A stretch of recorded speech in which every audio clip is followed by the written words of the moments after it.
Her vanished room, a single candle, a secret Holmes could not ignore. Welcome to Grey Whisper. I am your host, Silas Drex. Tell me, where are you listening from tonight? Your comments make this journey unforgettable. Let's begin. It was on one of those quiet October mornings, damp with a London fog so dense it blurred the street lamps outside our Baker Street lodgings into ghostly orbs, that the letter arrived. A curious affair, pale blue in colour and sealed with black wax.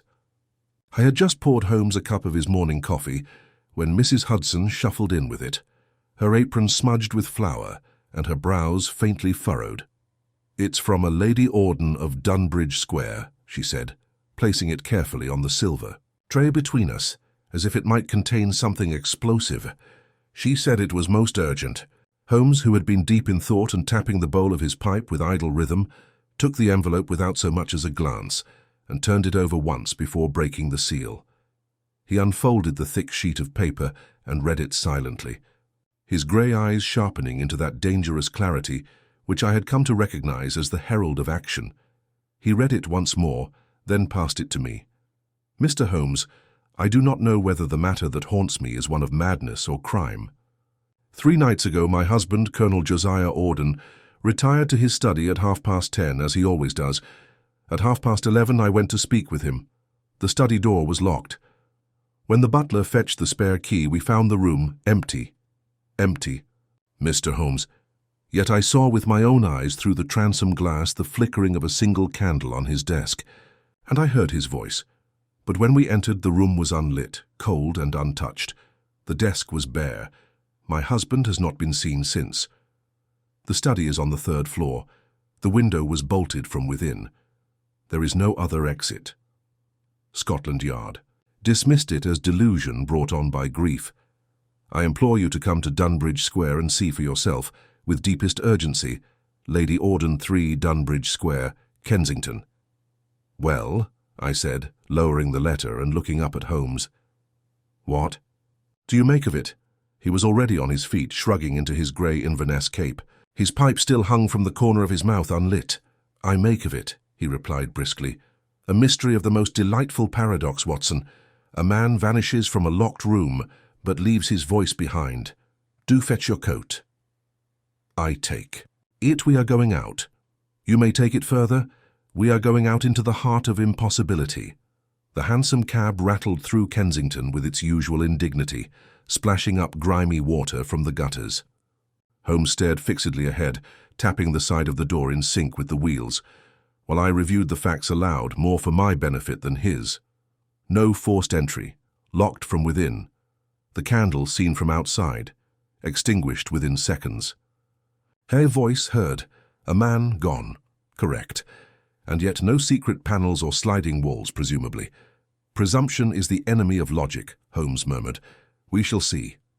When we arrived at 3 Dunbridge Square, I was struck by the sombre elegance of the house, a tall ivy-draped townhouse with iron railings and leaded windows. A butler admitted us and led us to a drawing-room whose furnishings were tasteful, but subdued. The fire had not been lit, and the air carried a faint, unfamiliar scent, something between wax polish and something more earthy. I could not quite place it. Lady Auden was already waiting. She was a striking woman of perhaps 50, her greying auburn hair pinned severely back, her manner both composed and brittle, like fine porcelain under stress. She greeted Holmes with a mixture of desperation and dignity that stirred my sympathies. "At once. My husband vanished 4 nights ago," she said plainly. "They think I've gone mad." Holmes inclined his head respectfully. "Madness is the last refuge of Scotland Yard. Let us instead consider facts." She led us upstairs, to the 3rd floor study. The house creaked underfoot, every step sounding unnaturally loud. When she unlocked the door and pushed it open, Holmes entered with quiet reverence as if walking into a cathedral. The room was square, lined with shelves of books and military memorabilia, sabres, framed commissions, and a large map of India. The desk was immaculate. No candle, no wax, no papers. Holmes said nothing at first. He moved about with his usual deliberate grace, touching nothing, observing everything. He paused by the window and examined the sash. It was locked, as promised. And the exterior offered no balcony or trellis. No one could have exited this way without wings, I muttered. Holmes turned. Or without help from inside. But let us assume Lady Auden is telling the truth. I am, she said quietly. I heard him. Just for a moment. It was his voice. He was speaking to someone. One word, I think. Enough.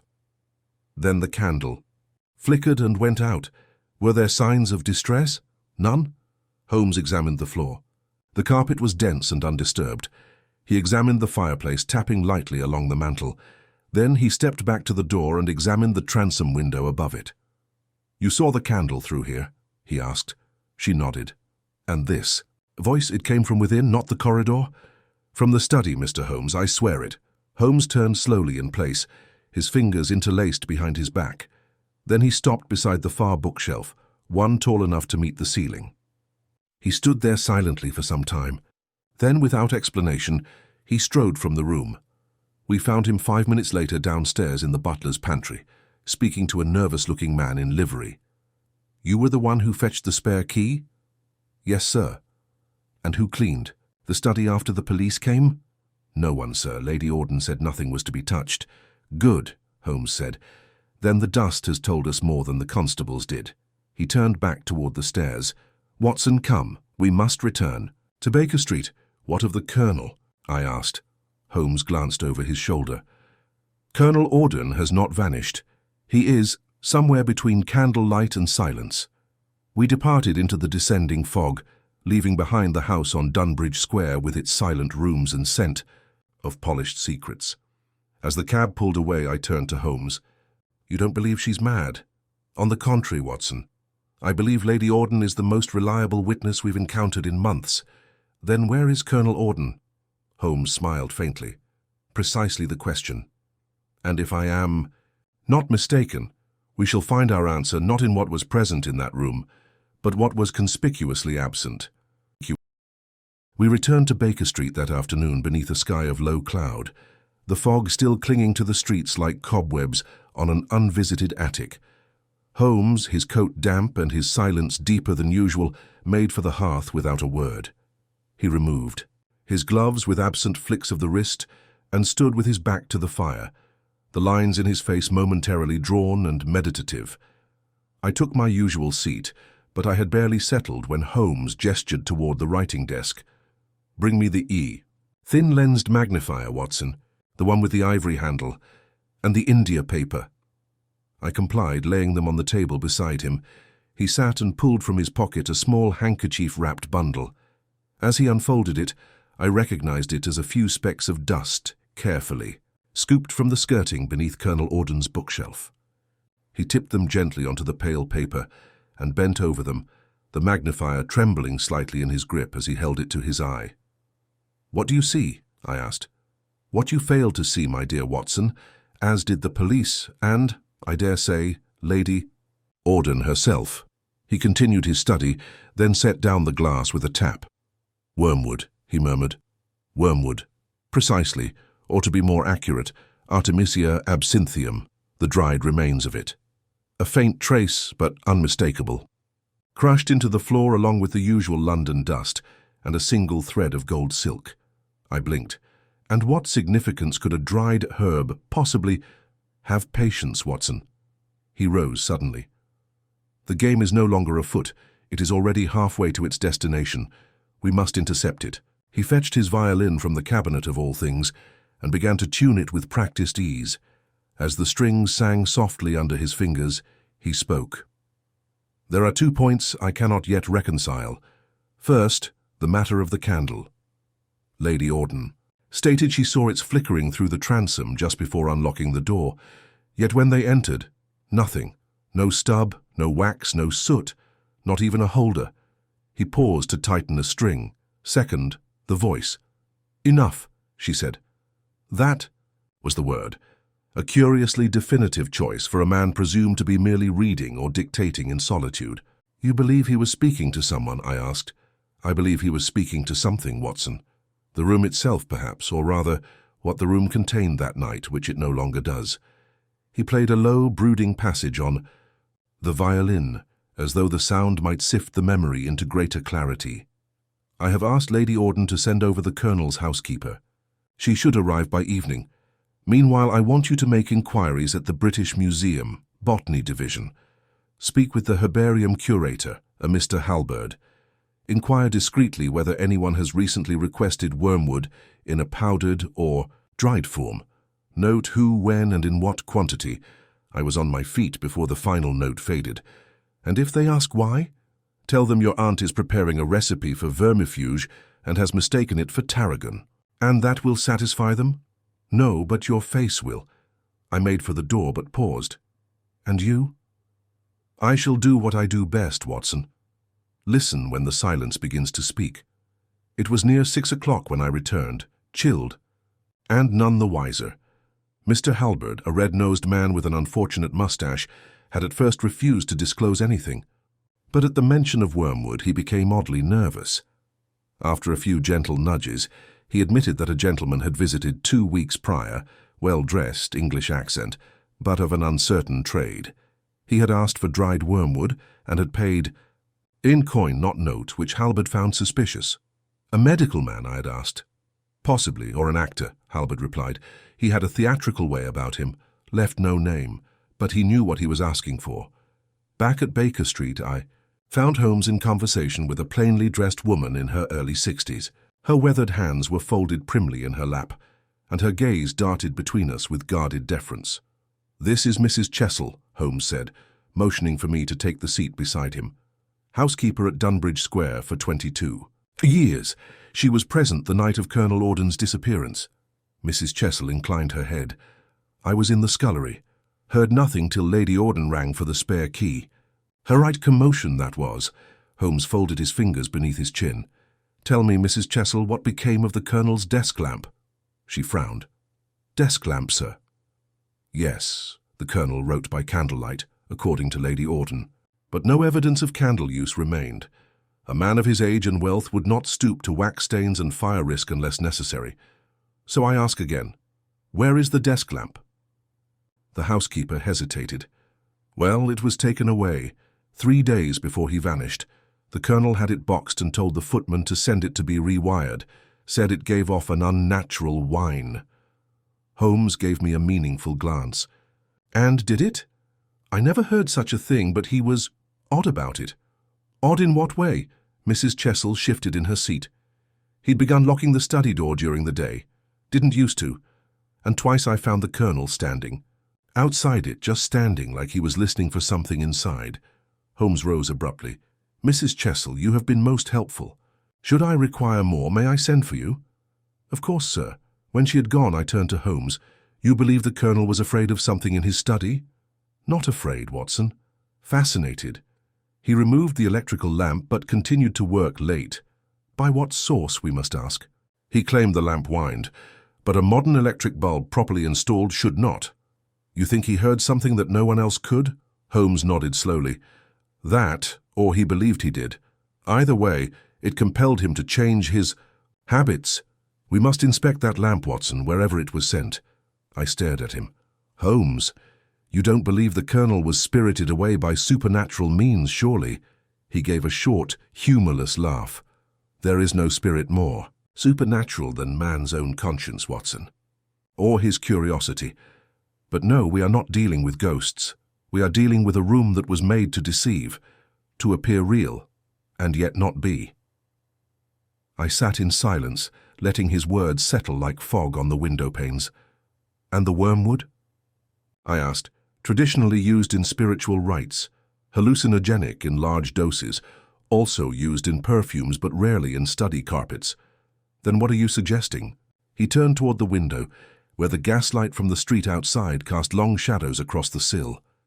"I suggest, Watson, that someone staged the perfect vanishing act, not in spite of the candlelight, but because of it." The Colonel disappeared, not into thin air but into an illusion crafted with exceptional care. He stepped to the mantel and picked up his pipe again, packing it with slow deliberation. There was no candle, no voice, no third floor. At least, not in the sense we understand. I stared at him. "You believe the study was altered?" Lit the pipe, the flame dancing briefly before vanishing. I believe the study, for a brief and careful moment, was a place that didn't exist. And with that, he turned away, the smoke curling up like a ghost. Silent for now. But not without form. The following evening, Holmes departed alone for Dunbridge Square just before sunset, leaving me to tend to a mild cold I had acquired, trudging between the herbarium and the apothecary's the day before. He took only his stick, and gloves and a small leather pouch I did not recognize, which he tucked into the inside pocket of his coat.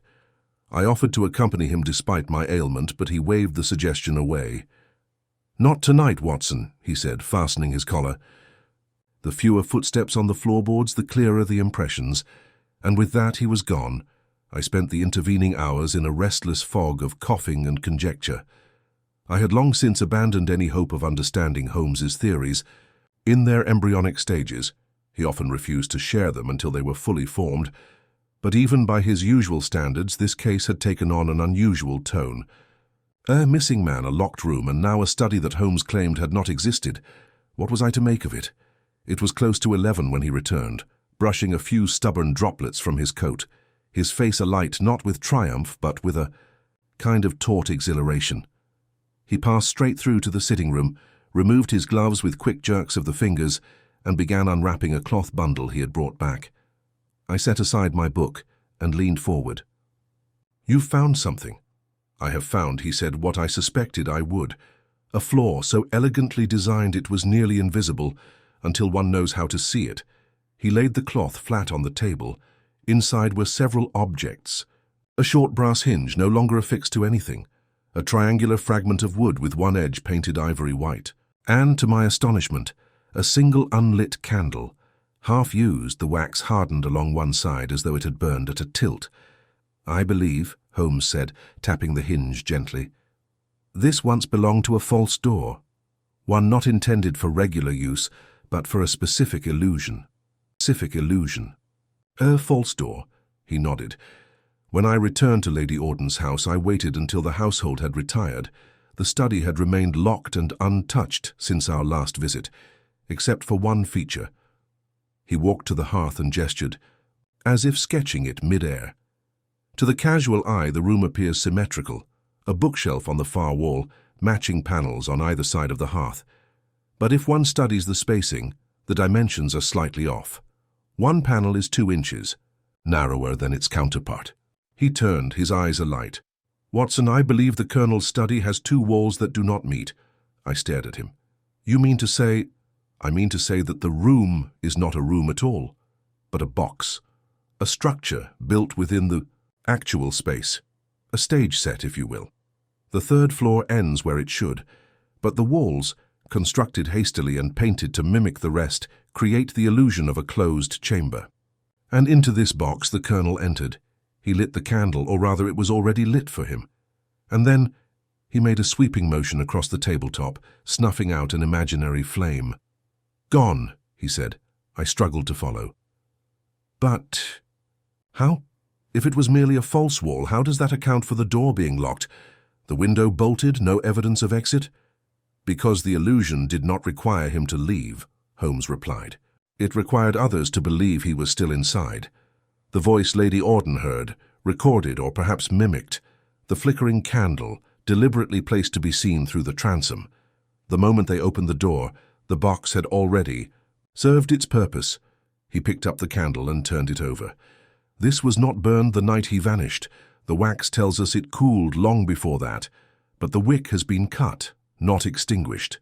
Deliberate staging. And the voice?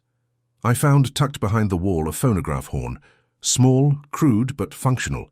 It could be triggered from outside, likely hidden within the adjoining panel. The phrase, 'enough,' was perhaps the only recording needed. A single word placed with precision, spoken with the Colonel's tone, either made by him or made to sound as though it was. But why, Holmes? Why go to such lengths?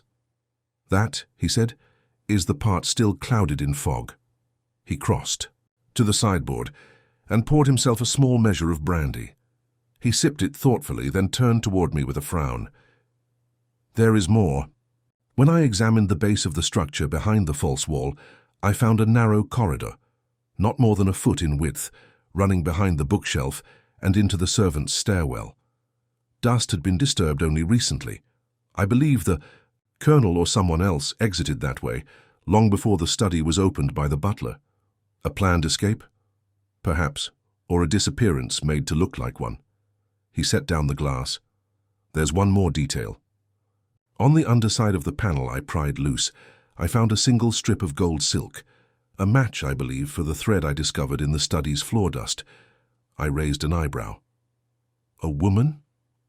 Or a man with an affectation for finer tailoring? In either case, it suggests that Colonel Auden was not alone in his vanishing act. And more curiously still, Lady Auden never once mentioned any alterations being made to the study. She claims the room is as it has always been. And you don't believe her?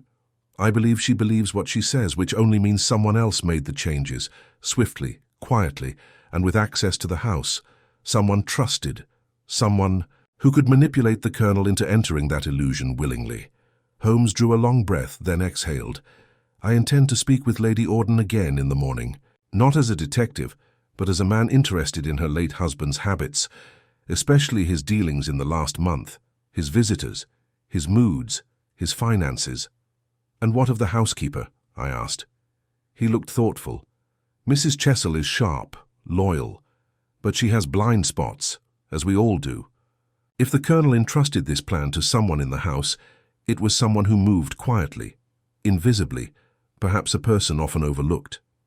He stepped toward the window, brushing the curtain aside. The fog had cleared now, revealing the orange glow of lamps along Baker Street, their glass casings shining faintly. Watson, I believe this mystery will not be solved in the study alone. It will be solved in its shadows, in the things that were never meant to be seen. He let the curtain fall back into place and turned to me with that familiar flicker of amusement at the corners of his mouth. Rest well tonight, old friend. Tomorrow we question a man who may no longer exist, and a woman who swears she never saw the room vanish. The following morning broke with a chill mist clinging to the window panes, grey and unmoving, as though London itself had paused to await Holmes's next move. He rose early, not with his usual flurry of sudden movement, but with a deliberate composure that told me the investigation was at a hinge point, the kind of moment Holmes approached as a chess master does a critical move. After a light breakfast of toast and a single boiled egg, he made ready to return to Dunbridge Square, leaving me with an errand of my own. "You will proceed," he said, handing me a folded slip of paper, "to the offices of Dawlish and Beale, solicitors, Fleet Street. You are to ask for access to Colonel Auden's personal accounts, under the pretext that you are assisting a confidential valuation of his estate.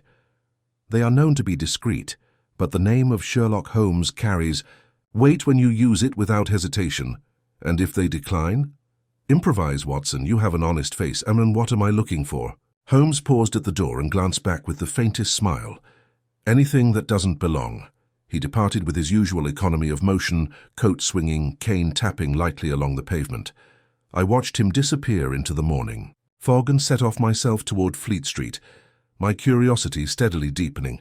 Dawlish and Beale turned out to be a modest office tucked between a newspaper printer and a tax ledger firm, its windows curtained with lace and its interior dominated by the smell of lemon oil and old paper. I was received by a young clerk with nervous energy and thinning hair, who, upon hearing Holmes's name, retreated into a back office. He returned moments later with an elderly gentleman in spectacles and a dry voice. "Mr. Holmes has inquired into Colonel Auden's affairs before," the solicitor said without a hint of surprise, although not officially. "We assumed it was related to the Colonel's peculiar habits of late. I take it you're assisting." "Indeed," I said. "Time is of the essence." He handed me a sheaf of ledgers without protest. We were informed to cooperate if Mr. Holmes ever inquired again. I thanked him and took a seat by the window, paging through the Colonel's records. At first glance, nothing seemed unusual. Regular payments to grocers, bootmakers, and his club. Monthly. Transfers to Lady Auden's personal account. But midway through the second ledger, a single transaction caught my eye. A check dated 4 weeks prior, made out to a name I didn't recognize. A. Mercier, in the amount of $180. The note beside it was vague. "For consultation and special construction." I flagged it mentally, then found another oddity in a later entry, this one recorded just days before the colonel vanished. A cash withdrawal of $75 with no notation, no recipient, and no matching return of funds. It was the largest single cash withdrawal in 6 months. Satisfied that I had something of value to bring back, I closed the ledger, returned it with a word of thanks, and made my way to Baker Street, wondering all the while who Mercier might be and what sort of special construction could cost nearly £200. When I arrived, however, Holmes was not there. Instead, Mrs. Hudson handed me a note in Holmes' narrow, unmistakable hand. Watson, Lady Auden revealed more than she intended. I believe we are approaching the heart of the deception. I have taken the liberty of tracing the carpenter responsible for the false wall. Meet me at 5 sharp at Mercer's Yard, Whitechapel. SHI pocketed the note and waited until the appointed hour before hailing a cab eastward. Mercer's Yard was one of those back-alley enclaves of London that existed in neither map nor memory, a place of low brick buildings, half-shuttered warehouses, and the lingering scent of glue and sawdust. Holmes stood beneath a gas lamp beside a black-painted workshop door, speaking with a man in an ink-stained apron. The man looked up warily as I approached. "This is my associate," Holmes said to him. "You may speak freely." The carpenter, stocky, weathered, and suspicious by trade, grunted and handed Holmes a folded slip of paper. Holmes opened it and scanned the contents, then turned it toward me. It was a receipt, dated 3 weeks prior. The customer, Colonel Josiah Auden. The description: constructed false wall insert to match existing study dimensions, includes sound channel, spring hinges, and candle shelf.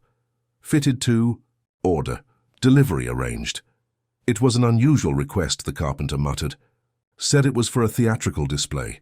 Wanted it to look natural, paid in full cash. Brought me detailed measurements, even a sketch. Most gentlemen aren't that precise. You never visited the house? I asked. No need. He brought the measurements. I built it in sections. Someone came with a cart to collect it, man I didn't recognize, quiet sort. Holmes nodded. Did the colonel seem... well? The carpenter shrugged. Focused, calm, but distant, like someone rehearsing, a part they didn't believe in. With that, Holmes thanked him and we stepped back out into the dusk. The light had dimmed and Whitechapel was beginning to murmur with its nightly undertones, footsteps in puddles, dogs barking, distant cart wheels. So, I said as we walked, slowly back toward the main road, it was the colonel himself who commissioned the illusion. He created the false room, the sound device, and the candle's placement. Why go to such lengths to fake his own disappearance? Holmes didn't answer at once. His gaze remained forward, fixed not on the pavement, but somewhere deeper, in the spaces between facts. We must consider the only real question, he said finally. Why would a man build a room designed to look like the one he already had? Because he wanted to vanish, I offered. To make it seem as though he had been swallowed by nothing. Holmes gave a thin smile. Yes. But to what end? Fear, guilt, escape, or performance? He turned to me. The voice Lady Auden heard enough was that a farewell, a command, a signal to someone else, or a confession to himself. And what of the other party? The gold thread? Holmes's face grew grave. That thread may belong to the key, and the key, Watson, may lie in a letter I have not yet shown you. He reached into his coat and removed a second envelope, this one unmarked and opened. Inside was a folded piece of cream stationery, written in an elegant, precise hand. He handed it to me. J. The room is ready. When you are. The silence will cover the rest. I have left the door ajar. A. I looked up. So he didn't act alone. No, Holmes said, watching the street lamps flicker into life. Someone helped him, someone who wanted him to disappear. The initials match A. Mercier, a co-conspirator, or a puppeteer. He tapped the letter with one long finger. This, he said, is not merely a disappearance. It is a performance in 2 acts. The first has ended. The second, fear begins now. It was the letter, elegant, cryptic, and unsigned save for the solitary A, that set the tone for our next pursuit. Holmes, having stared at the note beneath the lamplight, as though it might reveal more under scrutiny, folded it slowly, and slipped it back into his coat. Without a word, he hailed a cab and motioned for me to follow. I climbed in beside him, the leather seat still holding the cold of the night. The horses jolted forward. "Where are we going?"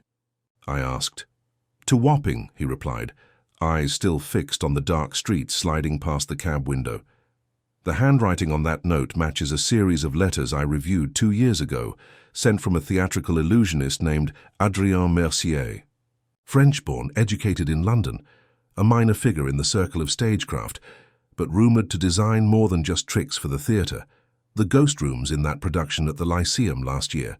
His work, uncredited. You think Mercier helped Auden build the false study? I think Mercier orchestrated it. The colonel may have believed himself the author of his own disappearance, but the design bears Mercier's signature. And how do you know where to find him? I don't, Holmes said. But 2 months ago, a man matching Mercier's description signed a short-term lease on a derelict artist's loft near the river, using the name A. Mellin, an anagram, Watson, barely an effort at concealment. He paid 3 months' rent in advance and received deliveries at irregular hours. The landlord said nothing. As long as the coin was clean, the room remained quiet. We arrived just after 6. The fog near the docks had thickened again, this time tinged faintly with the brine and coal of river air. The building in question was 3 stories high and made of soot-darkened brick, its front door askew, its windows shuttered from within. Holmes led the way up a narrow flight of stairs, lit only by the flicker of a single gas sconce near the stairwell bend. At the top landing, he paused and placed a hand on the door. "Be ready," he whispered. Though for what? I could not yet guess. He opened the door. The room was colder than I had expected, long and narrow with a slanted ceiling and a plank floor stained in patches. But it was what the room contained that gave me pause. Along the far wall, beneath a cloth-draped window, stood a series of tall rectangular panels, some painted to resemble bookshelves, others wallpapered in a style that matched precisely the pattern in Colonel Auden's study. A brass phonograph horn protruded from a hole in one panel, and beside it sat a collection of labelled tins. Lampblack, dried wax, glue, and powdered resin. In the centre of the room was a work table strewn with sketches, measuring tools, and bolts of fabric. And resting on the table, angled as if recently studied, was a photograph. Holmes stepped forward and lifted it gently. I moved beside him and saw to my astonishment that it was an old studio portrait, Colonel Josiah Auden and a woman not Lady Auden. This woman was younger, her hair loose around her shoulders, her expression half laughing. A theatre dressing. Room mirror was just visible in the background. Her name, Holmes murmured, is Céleste Lebrun, former stage actress, once performed under Mercier's employ. I stared at him. And the colonel? A patron. And, I believe, something more. He turned the photograph over. Written on the back in a looping hand were the words, "Let them think it's over. Let them miss a ghost." Good heavens, I breathed. Holmes laid the photograph back on the table and turned to examine the panels again. The illusion of a vanishing room is clever enough, but the intention here was not merely to vanish, it was to haunt. He ran a hand along one of the panels, then pulled it gently outward. It folded, like a screen. Behind it was a narrow wooden platform and a collapsed trellis mechanism, portable, collapsible, and finely made. The kind of apparatus that could be transported discreetly and installed in hours. The kind of illusion that only someone with Mercier's skill could craft without leaving a trace. Mercier builds the illusion, Holmes said, pacing the room now, voice low and urgent.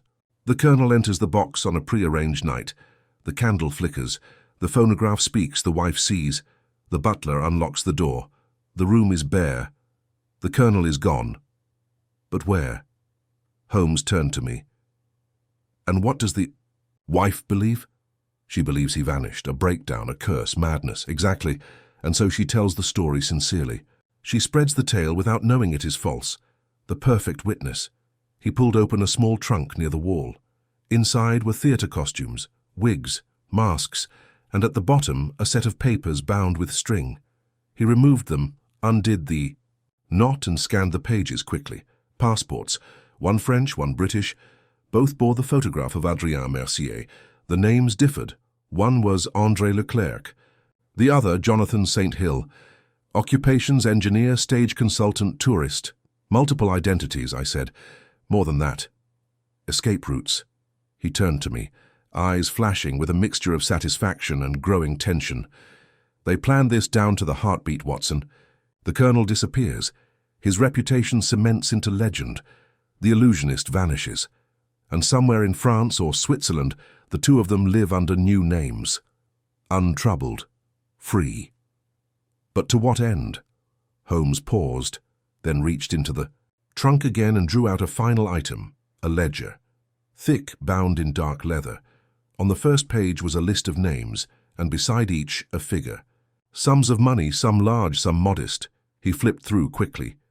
Investments, donors, beneficiaries. Some of these names I recognize. Fellow officers from the colonel's regiment, bankers, a former solicitor. It's not an account book, Watson. It's a blacklist. People the colonel believed owed him ruin. A vendetta? Holmes nodded once. He didn't just vanish. He erased himself, so he could strike later, anonymously. And Mercier? A craftsman of illusions, and grudges, and grudges. We stood in silence for a long moment. Outside, the foghorn of a riverboat moaned in the distance, echoing faintly through the rafters. Then Holmes snapped the ledger closed. Come. This studio won't remain empty for long. Someone will return. And when they do? Then, Watson, Holmes said, already moving to the door, we shall let them believe they still control the illusion. But for once, we shall be the ghost in the room. We returned to Baker Street well past 10, the fog hanging low across the streets like gauze over a body not yet buried. Holmes had spoken little on the ride back from Mercer's yard, his hands laced beneath his chin, eyes closed but mind plainly whirring with that quiet intensity which always signaled he was not yet finished, only pausing, reloading. When we arrived, he set the ledger from Mercier's studio on the table and studied it by lamplight, his fingers resting on the cover as if it might leap up and speak its secrets aloud. The names, Watson, he said at last, are not random, nor merely targets for vengeance.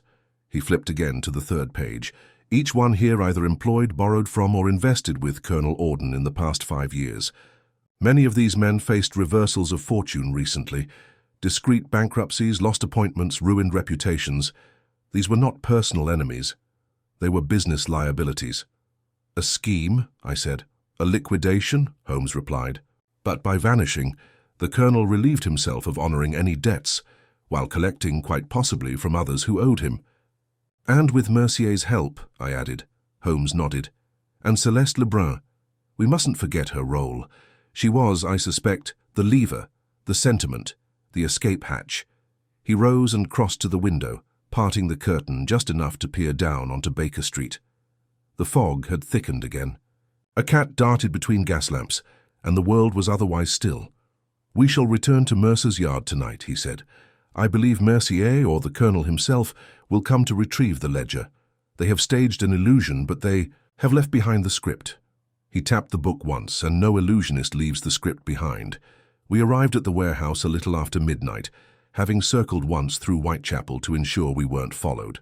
Holmes had chosen a hidden vantage point in a neighboring loft across the narrow alley, a crumbling space with warped boards and shattered windows, ideal for observation yet invisible from the studio's entry. We took position behind an old plaster screen. The wind had grown sharper. I drew my coat tight. Holmes sat beside me in silence, every sense alert. Time passed slowly. From our angle, we could just see the door to Mercier's studio, a dim outline in the darkness. Holmes had positioned a fine thread across the threshold earlier in the evening, so delicately tied between a crate and a rusted latch that even a cautious footstep would break it. He had placed a fragment of paper on the floor beside it, and say, "Old theatre ticket with a chalked number. If it shifted, we would know." We waited. It was just after 2 when the sound reached us. Light footsteps on cobbles, hesitant but purposeful. Holmes gripped my wrist briefly, then released it. The door creaked open. A thin shaft of light pierced the interior. A figure slipped inside, slender, fast-moving, the coat a woman's cut. Holmes was already moving, silent as breath, easing down the staircase and across the alley. I followed moments later, my revolver in my pocket, though Holmes had advised we would not need it. Not tonight, Watson, not for thieves of silence. By the time I reached the studio, Holmes was already inside. She stood near the table, her gloved hand resting on the open ledger, her body frozen not in surprise but in recognition. Celeste Lebrun, the woman from the photograph, now aged by a decade but unmistakable. Her face, still beautiful, held the expression of someone who had expected the confrontation, perhaps even rehearsed it. "You were not meant to see this place," she said quietly. "No," Holmes agreed, "but you left the door ajar. As you so often do." She gave a soft exhale that might have been a laugh or a sigh. "Then it's over." "Not yet," Holmes said. "There remains the question of where Colonel Auden is." "He's gone." "Gone where?" She said nothing. Holmes took a step forward. "You were his lover, yes?" A long pause, then, "Yes, and you helped him vanish." "I helped him breathe," she replied. "He hated what he had become, hated the man he saw in the mirror. The war aged him, the money soured him. He wanted to disappear before it devoured what was left." Holmes nodded slowly. "So he crafted a ghost, and you, what were you promised?" She looked at him, then at me. "Nothing. Only that he would return for me when the trail went cold." "But he hasn't," Holmes said. Her expression darkened. "He said 3 weeks, it's been 5. Holmes walked to the workbench and lifted the photograph again. "Did Mercier know your full plan?" "No, only his part. He was paid well in advance. He doesn't ask questions, he builds illusions." Holmes studied her in silence. "So you waited, and when nothing came you returned here, to the ledger, hoping for a message." She nodded once. "Or a sign." Holmes moved to the trunk in the corner, the one that had contained the disguises and false passports. He opened it again and removed a final item I had not seen before. A small black notebook, hidden beneath a false bottom. Inside were entries. Short, sparse, but dated. Holmes flipped to the last page and read aloud, "Night 3 candle burns low." The phonograph worked. Celeste's voice almost broke. "I cannot let her follow. She still believes I want freedom, but I want silence. Permanent silence." Night 5. The room is working too well. I hear my own voice echo, not the recording, my own, whispering things I haven't said. Night 7. I've been dead a long time. I see that now. The illusion wasn't the room. It was me. Holmes closed the book. "He never intended to return," he said quietly. "Not to you, not to anything." She sank slowly into the chair behind her. "He lied." Holmes looked at her with something that bordered on pity. "He tried to become what he believed you wanted, a man who could vanish, but he did it too. Well, and he took his last performance with him." "What do you mean?" I asked. Holmes didn't answer immediately. He walked to the wall panel, opened it, and gestured for me to follow. Behind the panel, in the narrow corridor, the air had grown sour. Holmes led me past the false wall to the end of the tight passage, where it met the servant stairwell. There, crumpled against the wall, half concealed by a discarded canvas drape, was a body.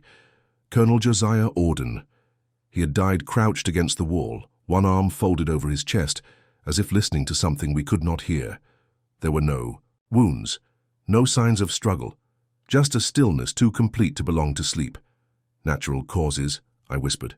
"Or unnatural silence," Holmes replied. "He hid here, listening as his plan succeeded. But I believe he heard something else, something he hadn't accounted for. Guilt, perhaps." He turned to me, eyes grave. "Or perhaps he realized, too late, that vanishing doesn't unmake who you were." We returned to the studio. Celeste had not moved. Holmes placed the notebook beside her gently. "We will send for the constables. You will tell them the truth." She nodded, tears silently falling. "There is no illusion left, Mr. Holmes." "No," he said. "Only the candlelit room, and the man who was never really in it." By the time Inspector Gregson arrived with 2 constables in tow, dawn had begun to edge the horizon, with the pallor of ash rather than gold. The fog had thinned just enough to let the outline of Wapping's battered rooftops emerge, like half-remembered thoughts from the dark. Holmes stood by the ledger, arms folded, his expression unreadable. Celeste Lebrun remained in the chair, still and hollow-eyed, as if the truth had left more bruises than deception ever had. Gregson stepped into the room with his usual blend of official irritation and reluctant deference. "Well, Holmes," he said, brushing the fog from his coat sleeves, "you've dragged me across the river in the middle of the night. I trust it's worth the walk." Holmes gestured toward the false wall. "The body is in the corridor behind the illusion." Gregson's eyebrows rose, but he said nothing. He motioned for one of his men to follow Holmes while the other remained behind, standing awkwardly near Celeste. I offered her a cup of water from the chipped basin in the corner.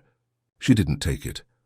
Moments later, the constable called softly, and Gregson followed Holmes into the passage. They were gone a long while.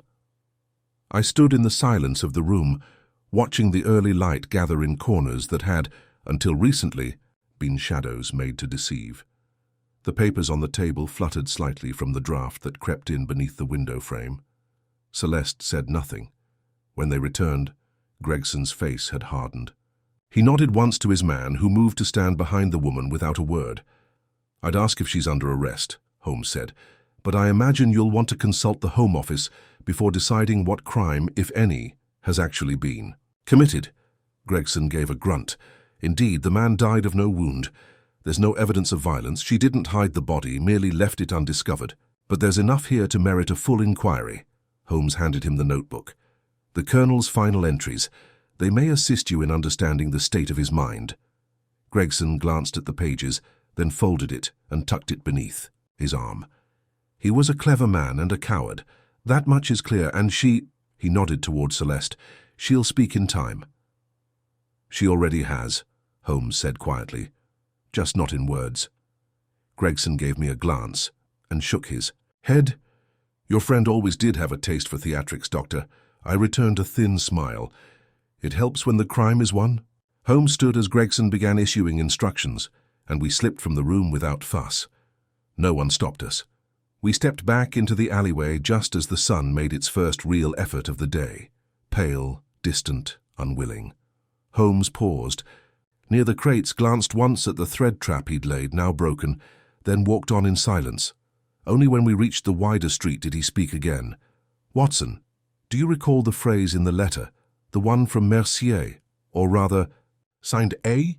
'The silence will cover the rest'?" "Yes. I think now he meant more than secrecy. I think he meant to make the silence a destination. For himself, for the Colonel, for Celeste. She waited not just for a man, but for an ending. And it came. I fell into step beside him. "Do you think the Colonel intended to die?" Holmes shook his head slightly. "Not at first.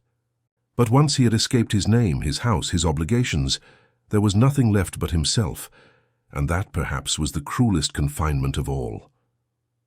He stopped in the middle of the pavement, looking not at the road ahead but down into a puddle at our feet, murky still, reflecting only a fractured version of the sky. "Disappearance," he said softly, "is a seductive illusion. It promises freedom, but delivers emptiness." The Colonel removed everything but the burden he could never shed, himself. We walked the rest of the way in silence. Holmes was unusually still that morning, speaking only once more as we neared Baker Street, and then almost absently, as if addressing the fog rather than me. "There's a part of every man that longs to be missed when he is gone, Watson, but some go so far into that desire they forget to return." When we reached the sitting room, he lit a fire and sat with the notebook for over an hour, reading and rereading the Colonel's final words. I busied myself with the newspaper, though I found my thoughts drifting back to that narrow corridor, to the look on Celeste's face, to the cold theatre of it. All eventually, Holmes closed the notebook and returned it to the desk drawer. He did not lock it.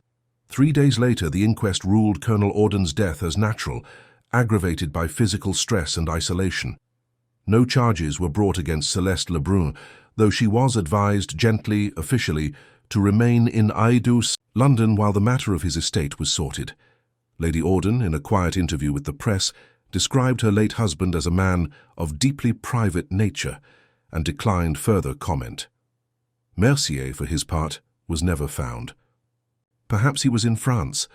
Or perhaps Holmes said he had simply stepped into a room of his own making, one even more convincing than Auden's. A week after the inquest, I found Holmes seated in the armchair by the window, staring out with his violin across his lap, untouched. The fire was low. His tea had gone cold beside him. "I've been thinking," he said at length, "about the architecture of deception." I closed my book and listened. "The best lies, Watson, are not built in a day.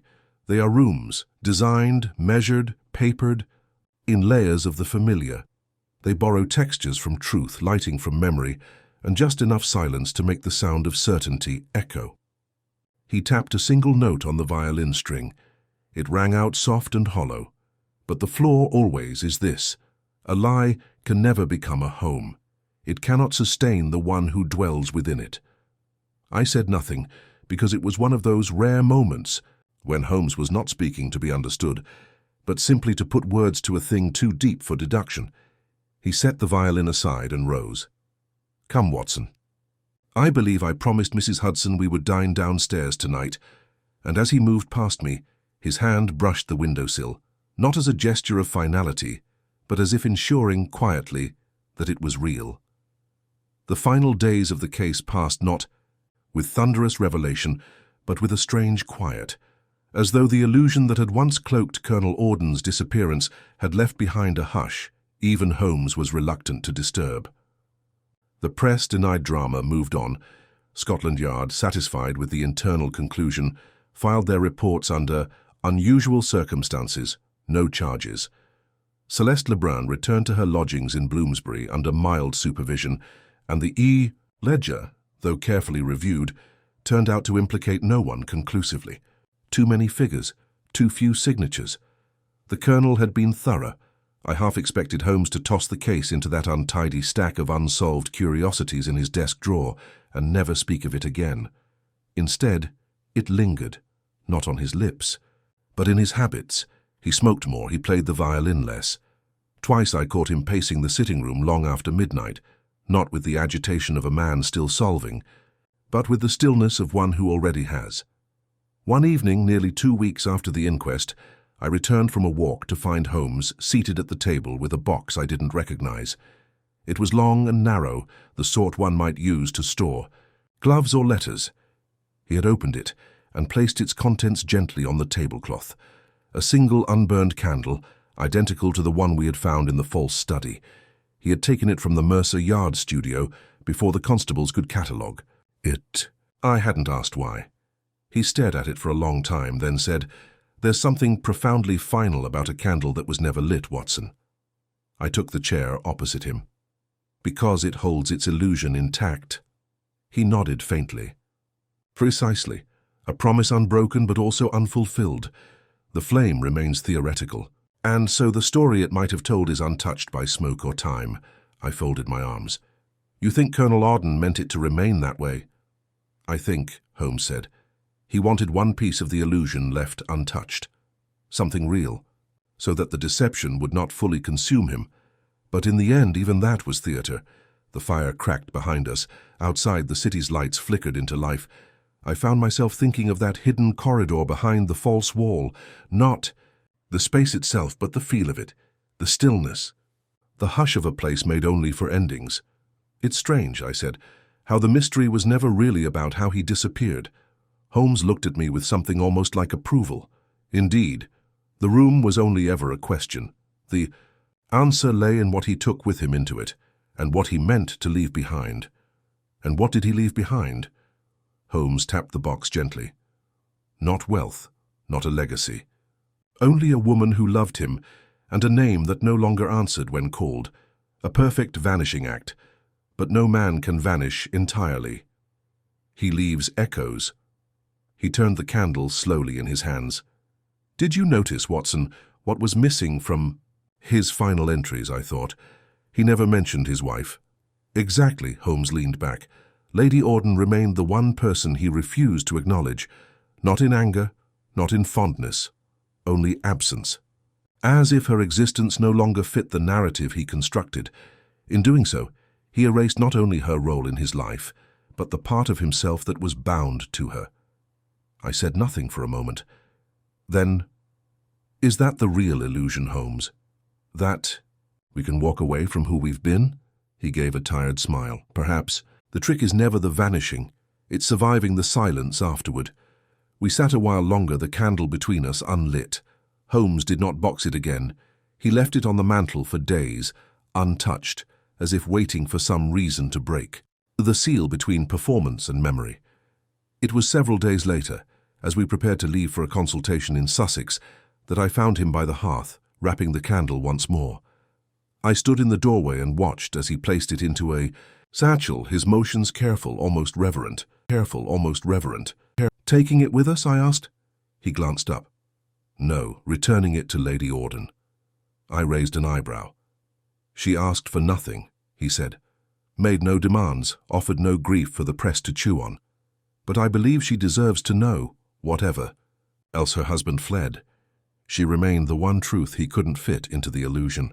That absence deserves its own flame. And you think she'll understand?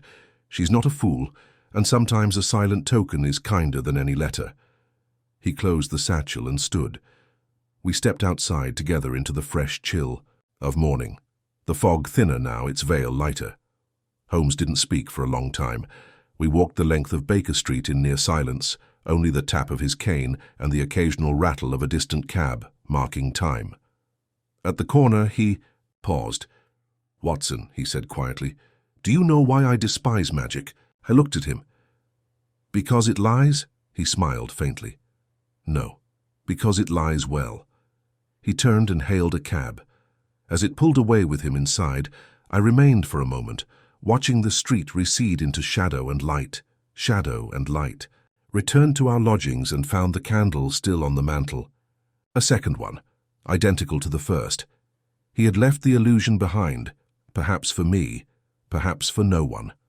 I lit it, and for a moment the room flickered not with answers, but with understanding, the kind only silence brings. Dr. John H. Watson, 3. Days passed before Holmes made the visit to Lady Auden, not with pomp or disclosure, but in the way he always preferred when matters reached their end, privately, quietly, and without the spectacle that lesser men would mistake for justice.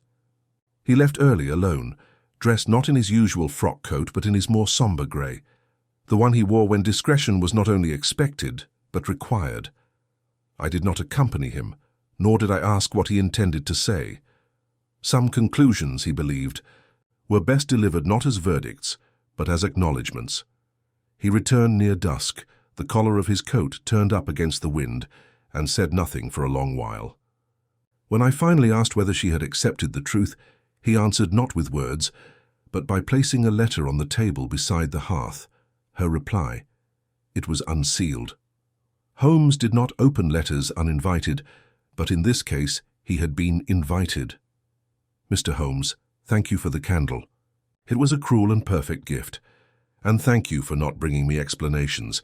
I'm too old for theatre and too honest to claim surprise. I knew my husband was disappearing long before he vanished. The room only made it literal. Please do not return it again. I have lit it once, and that is enough. What we burn cannot return. Monsieur Auden. Holmes read it once more, then placed it in the drawer with the Colonel's notebook and shut it. Not locked, just closed. That evening I watched him take up his violin again, not in melancholy, not in reverie, but with intent. The music was softer than usual, its phrases long and slow, as though he were playing through something not meant, to be heard but understood. He did not look up while he played, and I did not speak. The candle she had returned remained unlit on the windowsill, though I noticed he had placed it upright in the copper tray, its wick clean, expectant. It was late, perhaps near midnight, when he finally lowered the bow and sat back in his chair. The fire had burned down to embers. Outside, Baker Street was hushed beneath the faint drizzle that softened even the passing of carriages. I've been thinking, he said at last, about the nature of disappearance. I set aside the book I hadn't really been reading. Have you? He nodded slowly. Everyone disappears, Watson. Eventually. But some people, men like Auden, try to get there early, as if disappearance were an act one could rehearse and master, rather than something time does to all of us without consent. I said nothing, allowing the idea to find its shape in the quiet. He didn't disappear for freedom, Holmes continued, nor for escape. I believe he vanished so that others would remember him not as he was, but as he once imagined himself to be. That's the most dangerous illusion of all. Memory not as reflection, but as invention.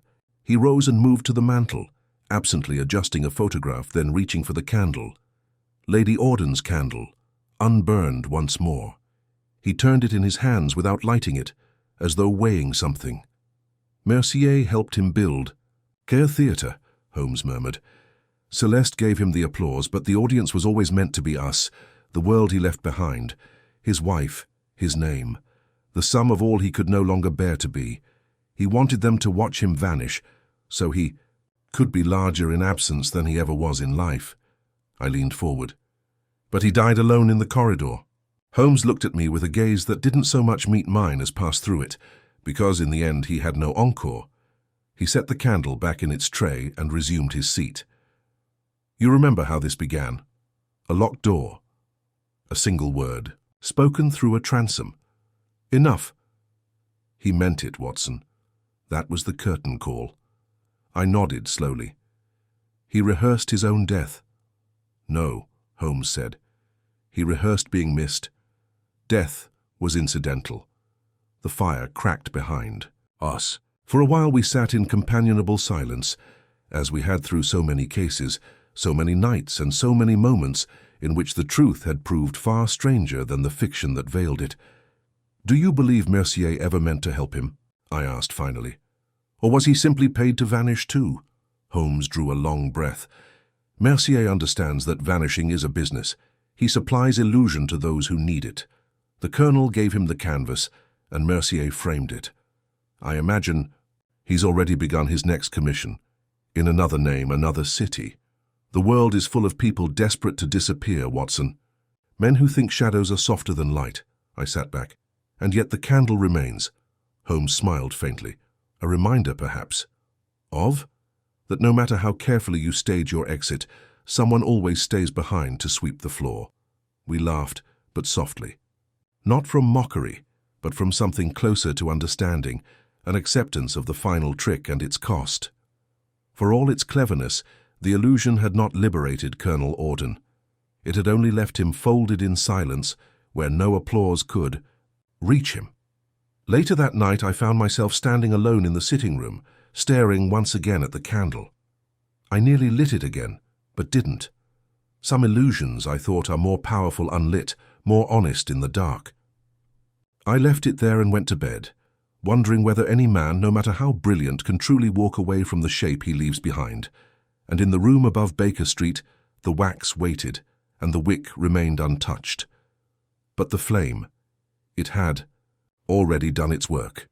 It was nearly a fortnight after the resolution of the Auden affair when Holmes received a parcel by post, no return address, only his name penned in a precise and unfamiliar hand. It arrived just after breakfast on a morning so still it seemed London itself had paused between chapters. He examined the package with his usual care, rotating it once, listening, tapping it gently on the sideboard. I watched from my chair, awaiting the usual dry remark. None came. He unwrapped it slowly. Inside was a black envelope, sealed in deep red wax and marked with a sigil I didn't recognize. An abstract spiral, not a crest, not a signature, something older. Holmes broke it without hesitation. The contents were sparse. A folded card, a theatre program from Paris dated some 10 years prior, and a pressed white violet perfectly intact. Holmes read the card once, then again. Then he slid it across the table to me. "M. Holmes." The illusion was never the room. The illusion was that anyone ever truly saw the man inside it. AMI looked up slowly. "Mercier." Holmes nodded, eyes distant. "So he's still watching?" "No," he said. "He's reminding me that he was never seen. Not fully. Not then. Not now." I glanced again at the theatre program. The name Adrien Mercier was listed not under magician, but under designer of atmosphere, a strange title but somehow fitting. I had no doubt it was authentic. "And what do you suppose he wants?" "Nothing," Holmes said. "This is not a threat, it's a coda. He rose and crossed to the window, the envelope still in his hand, the pressed flower catching the early light like bone under glass. Bone under glass. He's telling me the act is done. I stood beside him. And what of Celeste Lebrun, have you heard? Gone. Vanished 2 days ago. Left behind no note, no forwarding address. Scotland Yard issued no inquiry. The moment passed, and she let it carry her away. And Lady Auden? She has asked the solicitor to sell the house on Dunbridge Square. I believe she's already left for her sister's estate in Devon. I suspect she will never return to London. He said it without emotion, but not without weight. The kind of observation he only made when something struck him as just. The morning passed in quiet rhythms. Tea, reading, a short stroll. But something in Holmes had shifted, subtly, as if a splinter long buried beneath the skin had finally worked its way to the surface. He was not brooding, nor sharp, nor consumed by the intellectual glow that followed a great unravelling. He was simply quiet, not empty, just inward. That evening I found him not in his usual chair, but seated cross-legged on the rug before the fire, a rare posture for a man so often at full height even while sitting. On the hearth in front of him, the candle from the study rested in its tray. He had placed a matchbox beside it, but hadn't touched it. I entered without announcing myself. "You still haven't lit it." He looked up. "I have no wish to." "Why?" "Not?" He didn't answer directly. Instead, he said, "There are certain cases, Watson, that do not end at the arrest or the confession or even the discovery. They linger, not because they are unsolved, but because they solved something in us we didn't expect to be questioned." He paused, eyes on the candle's cold wick. "I've devoted my life to pulling apart the threads of human deception, and yet here was a man who staged his disappearance not to escape justice, or even guilt, but to disappear from himself. And it worked. Too well." I lowered myself into the armchair, watching him. "You admire him," I said. Holmes tilted his head. "No, but I understand him." He leaned forward and traced the rim of the candle's tray with one long finger. "I've lived most of my life in rooms of my own design, Watson. Rooms of deduction, of silence, of patterns and logic and clarity. But I've also known, in moments, I rarely speak of, the desire to step beyond it, to vanish from the structure. Just once I said nothing. The fire crackled softly. "The difference," Holmes continued, "is that I chose to remain visible, even when it was uncomfortable, even when it meant standing beneath the weight of a world I would sometimes rather not explain." He turned, his gaze fully on me then. "Do you know why I've kept the candle? Because it was his?" "No," he said, "because it never was." He rose and walked to the desk, opened a drawer, and removed a photograph I hadn't seen before. He handed it to me. It was a portrait, not of Colonel Auden, nor of Celeste Lebrun, nor of Mercier. It was Lady Auden. Younger, her expression calm, her eyes unfathomably steady. The back bore an inscription in the Colonel's hand, "To the One." Flame I could not extinguish. I looked up at Holmes. He was already replacing the photo in the drawer. "Even in vanishing," he said, "he remained tethered." A silence settled between us that did not need to be broken. It was the silence of understanding, not the awkward hush of things unsaid, but the calm aftermath of truth fully seen. Later that night, long after the lamps had been dimmed and London had retreated into its usual hush, I passed through the sitting room on my way to bed. Holmes had retired earlier than usual. The hearth still glowed faintly, and there, on the mantel, was the candle. Gone. I did not search for it. I did not ask. Perhaps he had returned it to the drawer. Perhaps he had taken it with him. Or perhaps, though I suspect it was not in his nature, he had lit it after all and let it burn down, unspectacular and complete. The mystery had passed. The illusion had ended, but the memory of the flame, real or imagined, remained. And that, I think, was always the point. The final act of the case came not with revelation, but with understanding. In the days that followed the return of Mercier's cryptic note and the disappearance of Celeste Lebrun, Holmes resumed his routines as though the entire affair had been little more than a passing dream. He did not speak of Colonel Auden again, nor of Lady Auden, nor even of the candle, which had, I quietly discovered, been placed in the drawer beneath his desk, beside the Colonel's final notebook. Not discarded, not displayed, simply kept, like a quiet reminder that not every case ends with applause. It was several weeks later, on a clear March afternoon, when we received an unexpected visitor, Inspector Gregson. He arrived at Baker Street with the usual stiffness of a man bearing official papers, but also an undercurrent of curiosity that Holmes immediately detected. "A postscript, Gregson?" Holmes asked as he took his seat, fingertips pressed together. "Or a loose thread that's begun to tug?" Gregson hesitated. "You might call it both. Celeste Lebrun has resurfaced, or rather, what's left of her has." I set down my newspaper. Holmes said nothing. She was found in a small room above a print shop in Montmartre. No sign of struggle, a note addressed to no one, no possessions, not even a change of clothes. Holmes leaned forward. "And the note?" Gregson produced. A slip of folded paper and handed it over. Holmes opened it carefully, read it once, and passed it to me. He promised to vanish. I only promised to wait. But waiting is not the same as living. Tell no one. Let me fade as he did. Holmes sat back, eyes unreadable. Gregson cleared his throat. "The French authorities are filing it quietly. Suicide by inaction, they called it. I thought you'd want to know." Holmes gave a small nod. "Thank you." Gregson hesitated, then added, "It's a strange case, Holmes. No crime committed." "Not really. And yet, I can't help feeling the whole thing was a tragedy in slow motion." Holmes stood and crossed to the window. "No. Not slow, Gregson, precise, engineered. Each player believing they were in control of the performance when, in truth, the stage had been built to collapse from the start." Gregson left soon after, leaving behind only the silence that so often follows a truth no one wants to dwell on. I watched Holmes return to his chair and light a match. Not for the candle, he left that untouched, but for the fire in the hearth, as if to reclaim something elemental from a case that had danced so close to artifice. "It was never about the disappearance," I said, echoing a thought that had long settled in my mind. Holmes looked at me. "No, it was about being seen.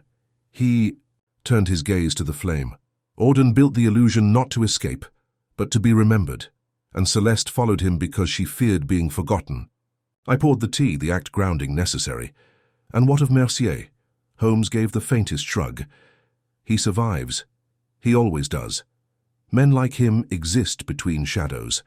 They are the architects of illusion, not its victims." I nodded slowly. "And Lady Auden?"